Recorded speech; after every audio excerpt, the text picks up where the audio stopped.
Of all the games I've played recently, there hasn't been one that sucked more time out of my life than Team Fortress 2. It's an incredibly addictive, hilariously stupid multiplayer experience, and yet despite how not very serious the game seems on the outside, the core gameplay mechanics of TF2 are actually pretty damn solid, and the classes and their respective weapons are nicely balanced. It means that if you're getting killed time and time again, you're probably just not very good at the game, rather than because someone's using an omni-powerful class with an overpowered weapon. Frankly, if you're watching this video on a computer you own, there's no reason for you not to have played Team Fortress 2 at some point. It has of course been free for some time now. One of my favourite aspects of this game is the unlockable weapons. Statistically speaking, the stock weapons for each class are the best options for you, but if you want to veer towards a particular playstyle for a class, then there's plenty of flexibility in each class's available weapons. For this list, I'm taking my favourite unlockable weapon per class, so that obviously rules out the stock weapons, because that would be kind of boring, and makes this a top 9 rather than a top 10. Actually, hang on, let's quickly make this a top 10. Number 10 is the frying pan, because it's loud, and you're killing people with a frying pan. We all good? Good, let's get going.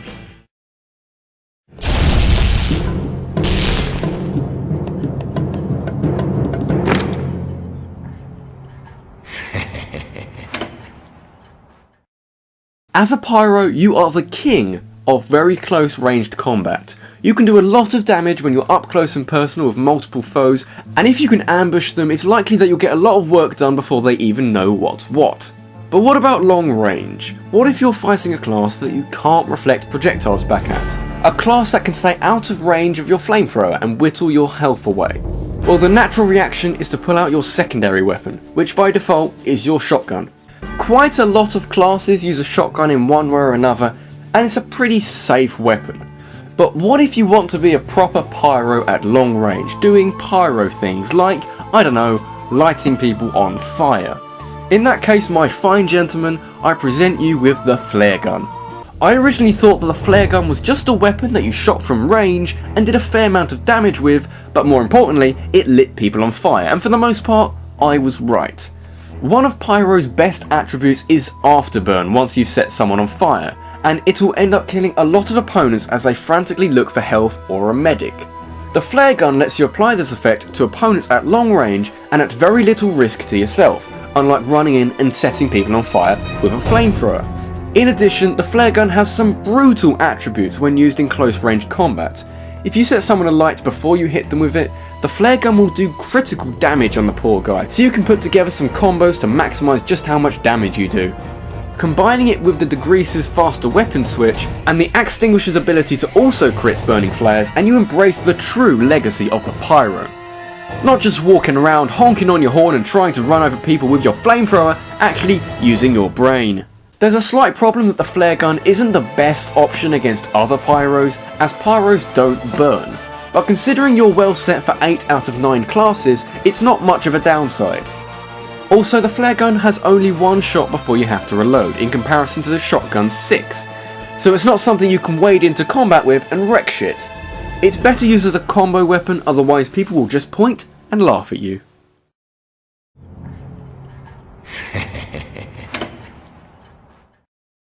Out of all the classes in the game, no class has more diversity than the DEMOMAN. The vanilla demo is strictly explosive, and his sticky bomb launcher is one of the best weapons in the game, but you know, no stock weapons in this list. In which case, you can put on some fancy shoes, grab a shield and some sort of sword, and go full on Demo Night, cutting bitches down left and right. Going Demo Night is one of the most entertaining things you can do in TF2, but for me at least, it's beaten out in favour of the demo's sticky jumper. If I'm being blunt, the sticky jumper is a joke weapon. It functions exactly the same as a regular sticky bomb launcher, but you have a ton more ammo and the bombs do no damage to you or your opponent. Following Valve physics, you can use 1 or 2 sticky bombs to jump through the air and get to the front lines much quicker. Because the sticky jumper bombs don't hurt you, 1 or 2 bombs very quickly becomes about 8, as you can literally fly across the map at no health cost, excluding fall damage I guess. It gives the DEMOMAN the best mobility in the game, allowing you to quickly get in your enemies' faces and go to town on them. If you're sneaky enough, you can get behind the enemy on some maps and give them a hard time. With all the fun this weapon encourages, it really technically isn't the best option for Demoman. The sticky bomb weapons are truly incredible, perfectly suited to both offensive and defensive situations. And the shields are very good at close range, or if you want to go Demo Knight and slice off some heads. But if you've exhausted all the other options, if you're bored of the conventional demo, then the sticky jumper is one of those weapons that you just kinda can't keep a straight face while using. It's just that much fun.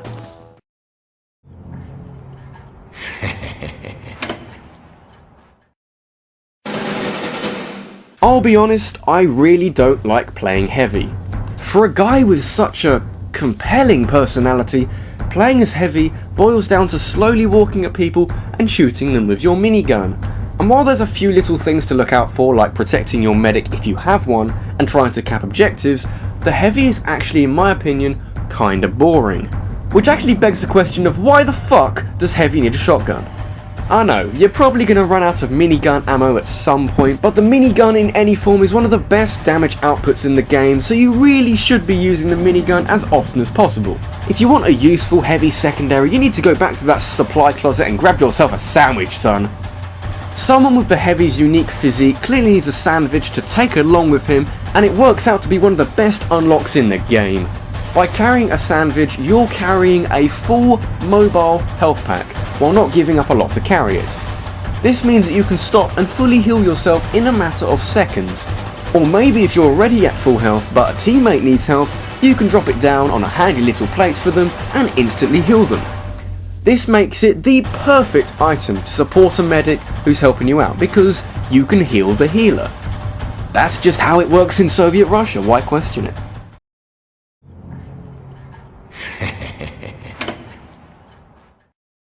On the subject of nearly useless items as part of a stock loadout, we arrive at the soldier. When you're using any rocket launcher with a minimum of 3 rockets loaded at any one time, you don't really need to rely too heavily on your shotgun, especially because 3 well-aimed rockets will defeat any class at max non-overhealed health. So rather than using a shotgun, you've got a space free for a couple more interesting options. Most of them are very situational, but the best two are the gunboat and the buff banner. The gunboats reduce damage taken by your own rockets so you can leap about the map, rocket jumping to your heart's content. The buff banner though is more of a team oriented item, and for that I've decided to stick it on this list. The buff banner gives you a little rage meter that charges as you do damage. Once this meter is full, you do a fancy little trumpet solo, as it gives you and everyone around you mini crits, which for those who don't know is a 35% damage boost. Similarly to the SANDVICH, you're not exactly giving up a lot to use it, and it doesn't have any massive downsides. You end up giving up more firepower for more damage over time for you and your comrades, and it has a profound effect on the flow of battle, being more of a game changer than any other soldier secondary in the game. The only slight downside I can think of is the fact that you need to do quite a lot of damage to get the thing charged.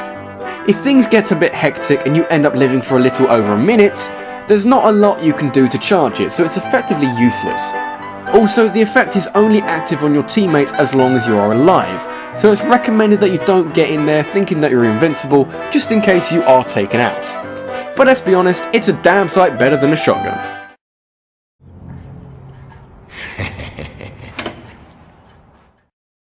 If you are making the switch from a conventional first-person shooter to Team Fortress 2, there aren't many aspects of the game that you can relate to. I mean, there's knives in Call of Duty, but not of the caliber of the Spy's backstab. Naturally then, a new player is going to be drawn to a class that seems more relatable, something you can understand just a little bit better. Which conveniently enough is where the sniper comes in. Trying to understand just how a sniper works doesn't take too much brainpower. You have a gun that can shoot things from very far away, and you aim for people's heads. You click on their heads and they die. It's pretty much that simple. But let's say that you're not the best sniper in the world, you struggle to hit those headshots and you feel kinda useless. What you need then is a rifle with more damage, something that makes you feel better about being a sniper, and it needs to look kinda cool. Oh, if only such a weapon existed! The MACHINA is something beautiful. Aside from the sweet Deus Ex Human Revolution design, it was a promo item after all, this weapon has characteristics that make you feel fantastic about being a sniper. This rifle has a plus 25% damage bonus if you fully charge your shot, meaning that if you're not very good at getting headshots like clockwork, you can body shot someone with it and still do a ton of damage. Body shots probably won't kill a heavy, but most of the weaker classes won't be able to survive a fully charged body shot. But wait, there's more! If you are good with sniper and you can rack up those heads, the MACHINA still has one major benefit that will keep you coming back for more. At full charge, the shot you take will be able to pass through multiple players, technically allowing you to kill more than one player at a time. Should you do this, it will even play a little sound for everyone on the server to hear.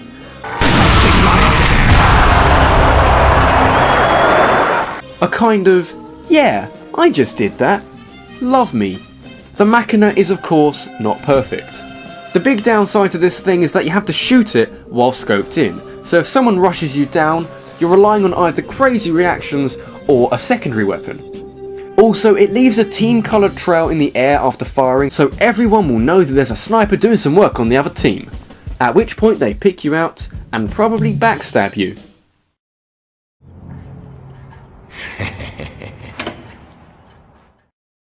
So now I've talked about sniper for a bit, let's talk about the other class that everyone just loves to play as, the spy.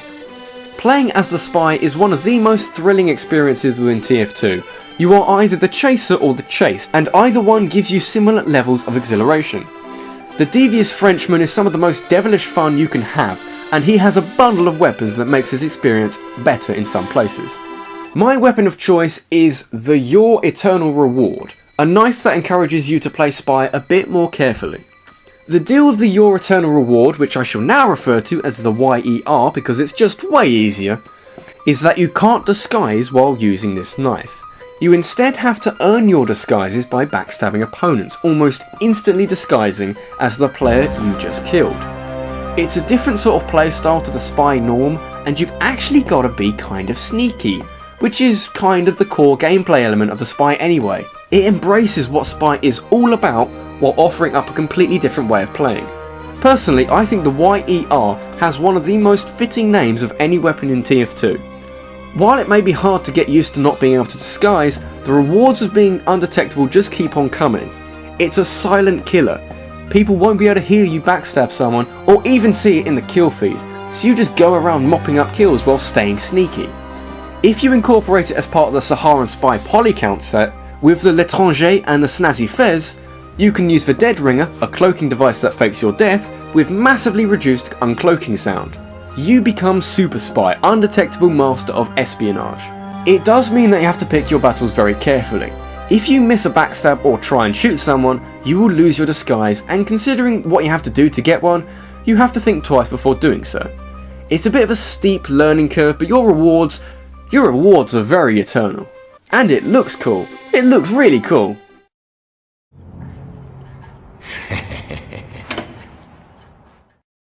If I don't like playing as heavy, I really don't like playing as engineer. He plays as more of a support class with defensive options, teleporting the players into battle and holding a position with sentry guns. But honestly, especially on defense, engineer seems very static, more relying on people running into you rather than actively going after them. So the man from Texas needs a little bit more fun factor, something to make me actively want to play as him. When you think about it, the engineer actually has two other weapons other than a giant sentry gun, a shotgun and a pistol, and let's face it, when you've got a sentry gun mowing down opponents, you need something pretty special to get you using the other weapons. The Widowmaker is one such weapon, and fortunately for me trying to explain it, it's actually pretty complicated. But let me just quickly get you interested. You don't have to reload. Reloading is a big downside to basically every weapon in the game, and if you end up dying, about 40% of the time will be down to the fact that you had to reload. With the Widowmaker, you use your metal as ammo, so it's important that you make every shot count. In a way, it actually teaches you how to aim, making sure that you only shoot someone when you know that you're going to hit them. And that's a really good thing, because as you hit people, you get metal back from them, you receive ammo from shooting them. It technically means that you can keep on shooting people and never run out of ammo if your aim is good enough. And even get back metal so you can carry on building your NG things. I guess there is the possibility of completely running out of metal if you have terrible aim, But it's this sort of learning curve that teaches you how to aim better. There will be times where the normal shotgun is a better option, but as long as you keep a pistol as your secondary, something that can do damage just in case you run out of metal, the Widowmaker is the gun that literally keeps on giving.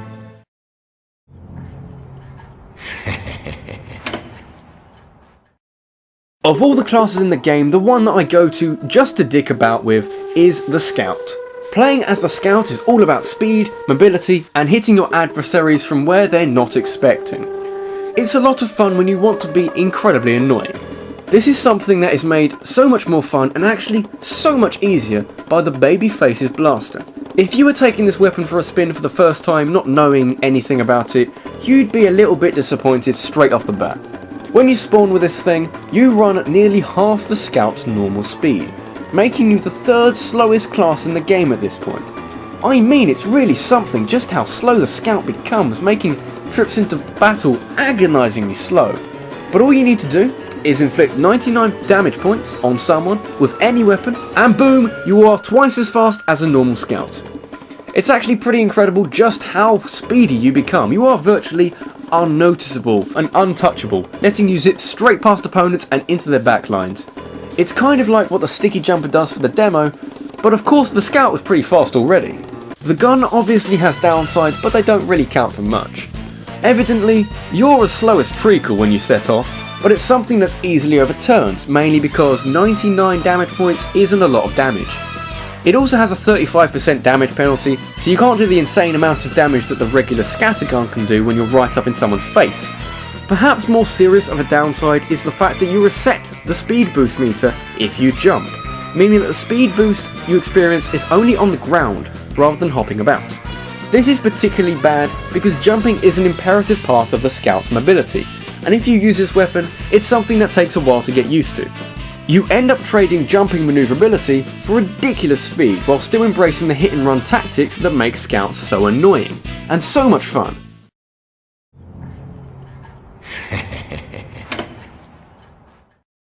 So if you know what the process of elimination is, you can work out that the only class left is the Medic, and boy howdy has this guy got some impressive weapons. There's some sort of beautiful irony when the healing support class has some of the coolest weapons in the game, but it's not exactly a bad thing now, is it? Let's just look at his melee weapons with options like the Uber Saw, which helps you build Uber, or you can hit someone with the Bust of Hippocrates. Take your pick. Or how about the various Mediguns, able to turn the tide of battle by making people invulnerable, crit boosted, or just reduce damage. But I have way more fun with the Crusader's crossbow. The Crusader's crossbow is simply incredible, a real viable option when compared to the 3 syringe guns as the other options.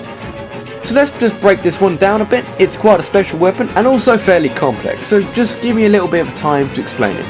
The bolts from the crossbow fly in an arced path, like the arrows on the sniper's huntsman, but unfortunately these bolts can't headshot enemies. Could you imagine if it could? Could you just stop for a sec? Could you imagine if the bolts from the Crusader's crossbow could headshot people? What? Just imagine. Anyway, the crossbow bolts scale up damage with distance, so the further away you are when you shoot it, the more damage it will do. Even better, you can shoot your own teammates with it and heal them, with the same scaling effect applied. So just think about it, you could be miles away from your teammates, maybe you're on defense and you're only just respawning. You can heal your comrades without actually getting into the thick of battle. I mean, it's not strictly recommended because it won't count towards your Uber meter, but when it really is too dangerous to get in there at the risk of dying, you can still be a medic from long range. It keeps you being a medic but at a reduced hazard. This has been rabbidluigi, and if you want to take one thing from this video, show some respect to the medic. Thanks for watching and I'll see you next time. Take care.